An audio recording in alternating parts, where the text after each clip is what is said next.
I was visited by a man from the department of Qrious threads. He looked at me with a small hint of concern, as if he could read potential but felt mine was not being met. He said he'd been sending coded messages whilst I slept. Messages and frequencies that I had ignored and seemingly buried for years. He was glad I'd dropped the habit-forming drinking and smoking. He was pleased I had started fasting and that I was eating better, but was less impressed with my social media addiction.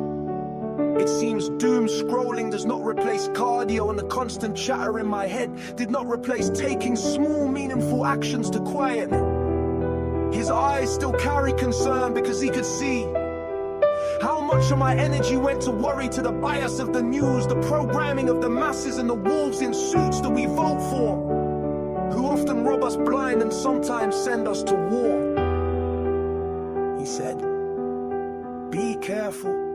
You try to change the world before you change yourself. Some days you spend your energy and will on things that you will never touch, whilst the things within your reach often sit waiting in silence and darkness." And he was right.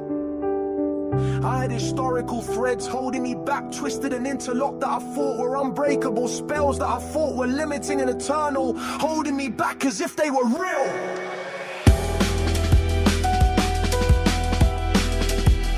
When I looked, the threads weren't still. They were simply made of thoughts.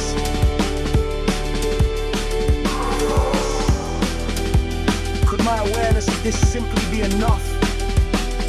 A shift in perspective, not war or struggle, just an understanding that when I see the problem for what it is, the spell starts to break. Threads unravel and there is movement. At first just in my mind, and then in reality. More energy, a lighter body, a different frequency, a timeline shift that can be felt in every cell. And here's a fact: most of what we call normal life is just a repetition, a curious loop. Neuroscience tells us 95% of our thoughts are the same as yesterday's.